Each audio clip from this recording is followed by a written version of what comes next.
মঙ্গলবার আগরতলা লেক চুমুনি বাজারে বজরংবলীর পূজাকে কেন্দ্র করে বস্ত্র বিতরণ অনুষ্ঠানের আয়োজন করা হয়। উপস্থিত ছিলেন বিধায়ক ভগবান চন্দ্র দাস সহ বাজার কমিটির সম্পাদক তপন মালাকার, সভাপতি ভবতোষ পাল সহ বাজার কমিটির সদস্যরা। এদিনের এই বস্ত্র বিতরণ প্রায় 100 জন মায়েদের মধ্যে শাড়ি বিতরণ করলেন বিধায়ক ভগবান চন্দ্র দাসের হাত ধরে।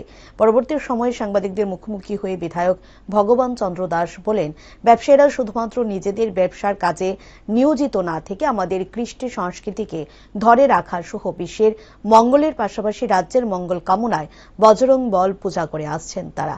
আর এই বজরং বলী পূজার মধ্য দিয়ে মানব সেবায় নিজেদেরকে নিয়োজিত করে তারা।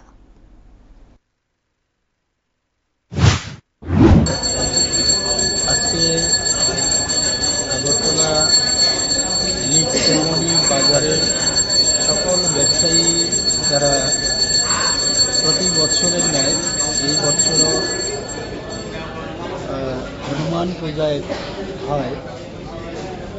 এইবারও 3 দিন ব্যাপী এই হনুমান পূজার ব্যবস্থা রাখা হয়েছে।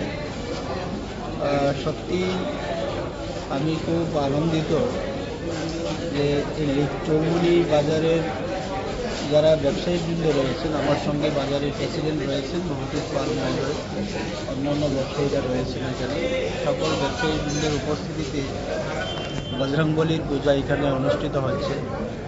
তো আসলে এটাই প্রমাণিত হচ্ছে যে আমাদের যারা ব্যবসায়ীবৃন্দ আছেন তারা শুধুমাত্র নিজেদের ব্যবসার মধ্যে সীমাবদ্ধ নয়, আমাদের কৃষ্টি সংস্কৃতিকে ধরে রাখার জন্যে এবং বিশ্ব মঙ্গলের সাথে সাথে আমাদের এই রাজ্যের মঙ্গল কামনায় ওনারা এই বজরংবলী পূজা করে আসছেন।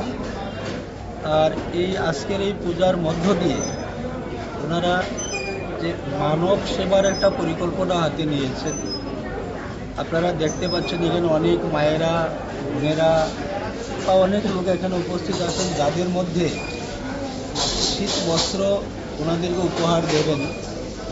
এটা সত্যি একটা ভালো দিক এবং ওনাদের যে মানসিকতা, যে একটা মাঙ্গলিক অনুষ্ঠানের মধ্য দিয়ে এলাকার যারা দুস্থ পরিবার রয়েছেন তাদের মধ্যে শীতবস্ত্র বিতরণ হবে, শাড়ি দেওয়া হবে মহিলাদের।